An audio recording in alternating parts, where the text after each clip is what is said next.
لیکن پیغمبر کی شان دے کے حضرت عباس کو معلوم ہے کہ پیغمبر کی عظمتیں کہاں سے شروع ہوتی ہے، تو وہ اس انداز سے بیان کرتے ہیں. فرمایا من قبلها طبت في الظلال وفي مستودع حيث يخسف الورق ثم هبطت البلاد لا بشر أنت ولا مضغة ولا علق بل نطفة تركب السفين وقد ألجم نصرا وأبلغ الغرق.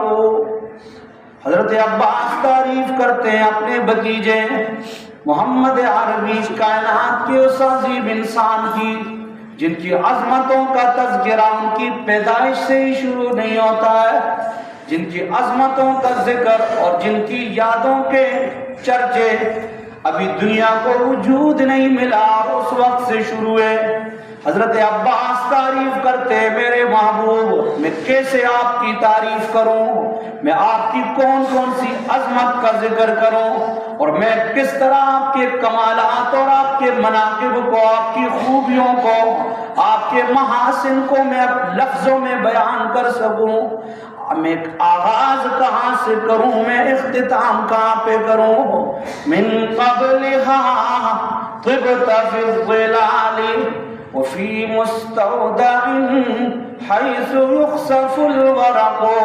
محبوبہ آپ کی عظمتوں کا تو اللہ نے اس وقت چرچا کر لیا جب حضرت آدم علیہ السلام جنت کے سائبانوں میں اور جنت کی نعمتوں میں اور جنت کی نہروں میں اور جنت کی حوروں غلمان اور جنت کی طرح طرح کی لذتوں میں اور جنت کی طرح طرح کی نعمتوں سے مالا مال تھے. من قبلها حضرت آدم فرماتے ہیں میں نے جنت میں دیکھا کہ اللہ تعالیٰ نے حضرت محمد الرسول اللہ کا نام عرش پہ بھی لکھا. حضرت آدم فرماتے ہیں میں نے جنت کی حوروں کی آنکھوں میں محمد لکھا دیکھا.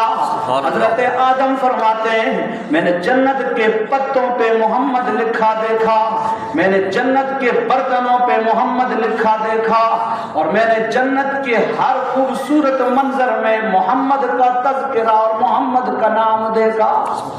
من قبلها طبت في الظلال وفي مستودع حيث يخسف الورق. حضرت آدم علیہ السلام جب جنت میں اللہ نے جنتی لباس اتارا اس وقت حضرت آدم فرماتے ہیں کہ اس وقت میں نے ان کا ذکر سنا. حضرت عباس اس کی طرف اشارہ کرتے ہیں. آگے حضرت عباس ایک نقطہ بیان کرتے ہیں اللہ کے محبوب آپ کی عظمتوں کا میں کیا ذکر کروں. جب اللہ تعالیٰ نے حضرت نوح کو بھیجا، حضرت نوح علیہ السلام کی قوم نے انکار کیا، پانی کی شکل میں عذاب آیا، حضرت نوح اور ان کے ماننے والے کشتی میں سوار ہوئے. حضرت عباس بڑی معرفت کی بات کہہ جاتے ہیں حضرت نوح علیہ السلام کی کشتی کو جہاں اللہ نے طوفان سے بچایا، حضرت نوح کے ماننے والوں کو بچایا. حضرت عباس اشارہ دیتے ہیں میں مانتا ہوں کہ یہ حضرت نوح کا معجزہ تھا، لیکن ساتھ اشارہ کرتے ہیں چونکہ حضور علیہ السلام کی ولادت اور آباء و اجداد سے نور نبوت کی منتقلی کا سلسلہ بالکل سامنے کہ حضرت آدم کی پیشانی پر حضور کے نبوت کا نور چمکا، حضرت نوح حضرت ابراہیم نیچے سب تک نور نبوت چمکتا آیا، بلاخر جا کے حضرت عبداللہ کے ذریعے جناب آمنہ کے بطن میں منتقل ہوا اور حضور علیہ السلام کی ذات اور شکل کی صورت میں پھر وہ نور ظاہر ہوا. اب حضرت عباس اس میں نقطہ بیان کرتے ہیں بل نطفۃ ترکب السفین وقد الجم نصرا واغلب الغرق. محبوبہ آپ کی برکت سے جب حضرت نوح کی پیشانی پر آپ کا نور نبوت اللہ نے چمکایا، کرامت یہ ہوئی، کمال یہ ہوا کہ جب حضرت نوح کی کشتی کو ناموافق ہواؤں نے ایسے یوں پھیرا ساری قوم کو غرق آب کر دیا۔ اس پورے طوفان میں حضرت نوح کی کشتی اور اس میں بیٹھنے والے حضرت نوح اور ان کے ماننے والوں کو اللہ نے اگر بچایا تو یہ بھی آپ کے نور نبوت کا معجزہ۔ وَرَبَّ نَارَ الْخَلِيلِ مُقْتَتَمًا فِي صُلْبِهِ أَنْتَ كَيْفَ يَقْتَرِقُ۔ حضرت ابراہیم کے مخالفین نے ابراہیم خلیل اللہ کے نہ ماننے والوں نے، انکار کرنے والوں نے آگ دہکائی، شعلے بڑھائے اور حضرت ابراہیم کو اس میں پھینکنے کی کوشش کی۔ حضرت ابراہیم کو آگ کے شعلوں کے حوالے کر دیا۔ حضرت عباس نقطہ بیان کرتے اللہ کے محبوب حضرت ابراہیم کو جہاں اللہ نے بچایا آگ کے شعلوں سے، اور آگ کو اللہ نے حضرت ابراہیم کے لیے گلے گلزار بنایا۔ یہ جہاں حضرت ابراہیم کا معجزہ تھا وہاں تو یہ بھی شکل ہے نا کہ حضرت ابراہیم کی پیشانی پر آپ کا نور نبوت چمک رہا تھا، تو آگ کے شعلوں کو یہ ہمت کیسے ہو کہ حضرت ابراہیم کو جلائے۔ یہ بہت تفصیلی آگے ایک لمبی وہ ہے، میں اس پر ایک بات کرنا چاہتا ہوں۔ حضرت ابراہیم علیہ السلام کی پیشانی پر نور نبوت ہے تو جلنے سے بچ گئے، حضرت نوح کی پیشانی پر نور نبوت ہے تو حضرت نوح ڈوبنے سے بچ گئے۔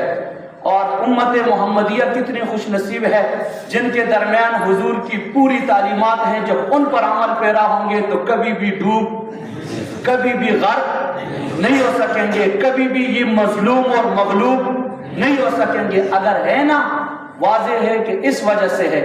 یہ مغلوب کیوں ہیں، یہ مظلوم کیوں ہیں، یہ بے بس اور بے کس کیوں ہیں، اور یہ راندہ درگاہ کیوں ہیں، یہ پس کیوں رہے ہیں، یہ کٹ کیوں رہے ہیں، یہ ذبح کیوں ہو رہا ہے؟ یہ اس لیے ذبح ہو رہا ہے کہ انہوں نے پیغمبر کا طریقہ، آج بھی اگر پیغمبر کا طریقہ اپنا لے تو پھر کیا ہے؟ تیرا نقش پاتا جو رہنما تو غبار راہ بھی کے کشا، اسے بلا دیا تو زمانے بھر نے ہمیں نظروں سے گرا دیا۔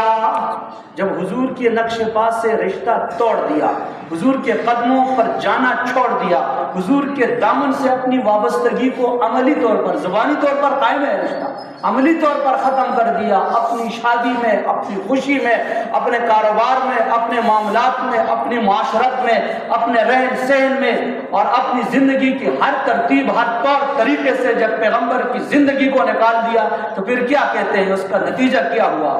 تیرا نقش پا تھا جو رہنما تو غبار راہ بھی کہکشا، اسے بلا دیا تو زمانے بھر نے ہمیں نظروں سے گرا دیا۔ کہ سارے انسانوں نے مسلمان کے غلبے کو، مسلمان کے تفوق اور برتری کو، اور مسلمانوں کی عظمت کے احساس کو بلا دیا ہے۔ اس کی صرف اور صرف وجہ یہ کہ حضور علیہ السلام کی تعلیمات سے پیچھے ہٹ۔ آج بھی اگر مسلمان 12 ربیع الاول کا مہینہ اور حضور کی ولادت کا دن آتا ہے، ایک دن کے لیے متحرک ہوتا ہے، یا اپنی زندگی کے ہر گوشے، ہر لمحے اور زندگی کے ہر معاملے میں حضور کی سنت کو اور حضور کے طریقوں کو یہ نافذ کر لے، آج بھی جو غبار راہ ہے وہ اس کے لیے کہکشا ہے۔ آج بھی فرشتے اس کی مدد کے لیے اتر سکتے ہیں، اور آج بھی یہ خشکیوں پر کشتیاں چلا سکتے ہیں، اور آج بھی یہ پوری دنیا کو زیر نگی کر سکتے ہیں، اور آج بھی یہ مسلمان اللہ کی عظمت کا نعرہ لگاتے ہوئے صحابہ کی طرح شرق اور غرب میں اللہ کی توحید اور اللہ کی کبریائی اور اللہ کے جلال کے پرچم گاڑ سکتا ہے۔ شرط یہ کہ محمد عربی کی غلامی کا طوق اپنی گردن میں ڈالے۔ آخر دعوانا